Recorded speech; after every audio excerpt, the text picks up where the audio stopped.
Hello, and welcome to the end week edition of I'm Still Playing. Because we've had a relatively modest amount of growth at the channel just recently, I thought I would reintroduce myself in case you happen to be new here. My name is Dusty Monk, and I've been making and playing games for over 20 years. I'm currently the technical lead at Robot Entertainment, makers of the Orcs Must Die franchise.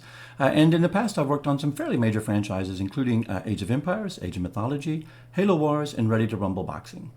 So we're taking a break from The War Within this week because I actually want to talk a little bit about player choice and the effects that it can have upon game design. Now, the reason that this has come to the forefront of conversations is because of this recent revelation regarding Dragon Age the Veilguard. Only 3 decisions from Dragon Age Inquisition will have any effect on Dragon Age the Veilguard. Those involved who you romanced, whether or not the Inquisition was disbanded, and a decision about Solus. And apparently this has upset a lot of the fans of the Dragon Age games, as if the art direction for Veilguard and some of the character creation choices didn't already give fans of the franchise enough reasons to be artificially enraged. But a cornerstone of the Bioware games has always been your ability to sort of carry over some of the decisions from previous games into the next game. I think this is a little bit more prevalent in Mass Effect, where you could literally import your Commander Shepard from the previous game, but it was certainly present in the Dragon Age games as well. Now, for me personally, I've played all of the Mass Effect games and all of the Dragon Age games. Well, no, I take that back. I didn't actually play the Dragon Age Inquisition DLC, which it turns out is actually kind of important to the story that leading into Veilguard, so I'm going to have to go get the actual full lore dump on that. This particular aspect of the game never bothered me personally because I always wanted to start fresh with a new character and new choices and sort of a clean slate, if you will. So this didn't bother me personally, but certainly for a whole lot of fans of the franchise, this is actually really important. And so BioWare had to know that they were going to get blowback when they announced this decision. So why would they do that? And that's going to be really the topic for today's edition. Why do game designers or game publishers choose to pay attention to or to ignore players' choices when it comes to storytelling in games? So let's take a look at what creative director John Epler had to say about why these choices were made. Granted, that might not seem like a ton of choices when it comes to a series like Dragon Age. There are a couple of reasons for that. For one, the team focused on choices that they felt they could react to meaningfully, not just a cameo or one-liner. But it's also part of the advantage of moving the setting to Northern Thedas, Epler says, with the prior games in the series taking place in Southern Thedas, a significantly different region both geographically and sociopolitically. And that tells you so much right there. When a game designer says, we chose to focus on X, what they're saying is we only have so much time, money, and resources, and we have to be careful about where we choose to spend them. And for this game, we could not spend those resources on developing branching storylines for all of the choices the Inquisitor could have made in the previous game. And so we chose to focus on those things that we would know would directly affect our story, the one that we're trying to build for Veilguard. Let's look at the next part. Our philosophy when it comes to integrating past player choices in world states is wherever possible we want to avoid contradicting what has happened before. We never want to invalidate your choices, he says. So for Dragon Age, the Veilguard, among many reasons why we moved to Northern Thedas, is it becomes a little bit more of a clean slate for us. There's not as many decisions that you have made up to this point to have an impact on what's happening in Northern Thedas. And we don't have to speak directly to things like who is the divine, because again, that's happening in the South. In a previous video, I talked about how broken and disjointed WoW's lore had become. And a large part of the reason for this was the effort to give the player actually more agency. Beginning in Legion and continuing through Shadowlands, they allowed the player to choose for themselves the order of the zones in which they visited in the expansion. But in allowing players to craft their own canon for Legion, they had to give up on their idea of there being really any canon.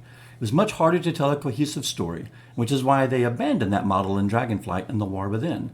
And by most accounts, Blizzard has rediscovered how good of a story you can tell when you control the narrative, because the story in The War Within is the most cohesive and enjoyable story players have seen in WoW in over a decade.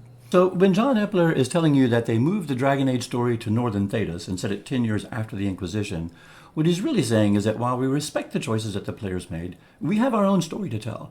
And so by crafting the story in a time and place that is largely unaffected by any of the choices the player may have made in the past, then while we don't have to necessarily contradict those choices, we also don't have to spend the time, money, and resources to acknowledge them. Earlier this year, there was an interview with former Bethesda design director Bruce Nesmith on the fundamental design philosophy differences between Larian Studios and Bethesda. And it is so good. It's such a succinct and on-point statement of design philosophy. Well, you just have to hear the clip. Yeah. What stands out to you when you're playing Baldur's Gate of like, God, how did they pull this off? Probably the thing, other people have commented on this too, but the thing that at Bethesda we could never get ourselves to do, and that is that they poked into all the darkest corners. They've come out and said quite bluntly, we don't care if only 1% of the players will ever see this. Those 1% that do are going to be happy, and they will tell the other 99% who will then be happy that the option existed. Yeah. And at Bethesda, the games we were making were so big, we had to take the approach of, well, everybody's got to be able to do this at some point. We can't lock off content that way. And you can see it in our games. We don't. You can get to be the heads of all the guilds. You can be friends with all the companions. You can go to all the places. Nothing is off limits. But when you play Baldur's Gate 3, you get the impression, rightly so, that this decision I'm about to make will close off parts of the game and open up others. Yeah. And it's meaningful. That means something. And this is so key, right? The reason that Baldur's Gate is so goddamn good is their willingness of the designers to cut off entire portions of the game based on players' decisions. And then furthermore, Larian commits to fully realizing and building upon every possible outcome for every choice, and then the branches of those choices. And let me tell you, that is hugely expensive.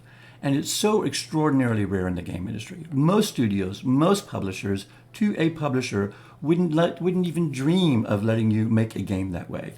Almost every single one would say, if we're spending the money to hire voice actors and motion capture actors and animators and riggers and story writers, and we're building all of this content, by God, you had best make it so that the vast majority of the people that play this game can see and experience that content, and do so on their first playthrough.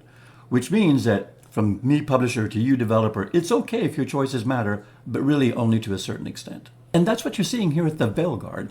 BioWare was like, we are not going to spend the resources on providing one version of the story where Morrigan drank from the Well of Sorrows, and a whole nother collection of resources to provide a version of the story where the Inquisitor drank from the Well of Sorrows. We can't afford to. We spent those resources in Inquisition to account for those choices, but we can't respend them here. We're already building a game that has more voiced lines that have to be localized across n number of languages, and more lines than we've ever produced in any game that we've done up to date so far. So we've identified these three key things that we think could potentially have ramifications on the story 10 years from now, and we're going to account for those, and then that's it. The rest is brand new. So in the end, kind of like all decisions when it comes to game development, it really does just come down to money. It comes down to companies trying to determine how best to spend their limited resources, and trust me, even large companies like BioWare still have limited resources, right? To say how they can spend their limited resources to provide the best, most cohesive story experience that they possibly can. As for myself, because I do recognize and realize just how expensive these kind of choices can be, and I myself am not hopelessly connected to my Inquisitor's fate, I'm not too bothered by this particular set of choices. Hell, I didn't even know Solus was a bad guy until they started calling the game the Dreadwolf, right? But if you are one of the people who are thinking, how dare they? I get it. It is an absolute legitimate feeling. There are other things about these games that I absolutely would, hills that I would die on. So I do understand. And even if you think it absolutely completely sucks, hopefully by gaining a little bit of perspective as to how those decisions are made and how they come about, even if you hate it, at least perhaps you can understand it. So I will still be playing Veilguard on launch day with a fresh look, and I'm looking forward to it. How about yourself? Are you still in, or has all of the controversy around BioWare's latest title driven you away and caused you to keep your money in your wallet, as it were? Let me know in the comments below. In the meantime, I hope you guys have a great gaming experience, and I'll see you soon.